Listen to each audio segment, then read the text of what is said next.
ایک صحابی تھے حضرت فضالہ، وہ کہتے ہیں کہ میری معاذ اللہ ثم معاذ اللہ کسی خاتون سے کلمہ پڑھنے سے پہلے کچھ دوستی تھی، تو میں تو اس ارادے سے گیا تھا کہ معاذ اللہ حضور کو شہید کروں گا۔ نبی پاک طواف کعبہ کر رہے تھے، میں نے اپنی بغل میں خنجر چھپا لیا اور سوچا جب حضور میرے قریب سے گزریں گے، یہ ہجرت سے قبل کی بات ہے، تو میں معاذ اللہ یہ خنجر لگاؤں گا اور حضور کو شہید کر دوں۔ فرماتے کریم میرے قریب سے گزرے تو فرمانے لگے تو فضالہ ہے؟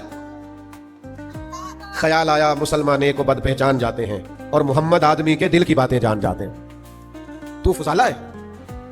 تو کہا یا رسول اللہ صلی اللہ علیہ وسلم میں فضالہ ہی ہوں۔ آپ توجہ فرمائیے، تو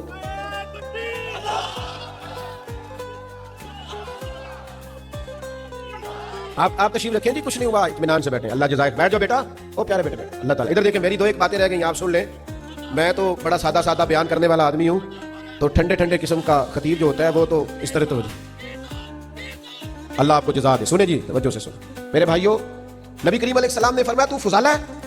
عرض کی یا رسول اللہ میں فضالہ ہوں۔ تو کہتے پہلے حضور نے میرے سر پہ دست شفقت رکھا، پھر میرے دل پہ دست شفقت رکھا۔ فرماتے ہیں بس ساری میل کچیل دھل گئی، ساری میل کچیل دھل گئی، تھوڑی دیر ہوئی ایک آیا کالیاں زلفاں والا، ایویں تھوڑی دیر ہوئی ایک آیا کالیاں زلفاں والا، دو کڑیاں میرے من وچ رکیا کر گیا نور اجالا۔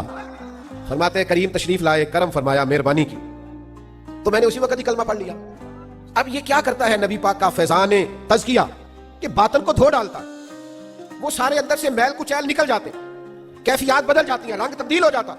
حضرت فضالہ واپس نکلے تو وہ خاتون وہاں کھڑی تھی جن سے کلمہ پڑھنے سے قبل شناسائی تھی، اس نے بڑی آوازیں دی، آپ قریب سے گزر گئے۔ اور دیکھو دوستو، یہ مزہ نہیں ہے عاشق رسول بھی کہلاتے رہنا اور معاذ اللہ نظر کو پاک بھی نہ کرنا، حضور کا غلام بھی کہلانا، رزق کو پاک بھی نہ کرنا، نبی پاک کا غلام بھی کہلانا اور اپنی زبان کو پاک نہ کرنا، سوچ کو پاک نہ کرنا۔ نبی پاک کے غلام تو نکھرے ہوتے ہیں، اجلے ہوتے ہیں، ان کے تو عادات و اطوار بتاتے ہیں، بڑے پاکیزہ لوگ ہوتے ہیں، ان کے لب و لہجے سے حسن اور پاکیزگی چھلکتی ہے۔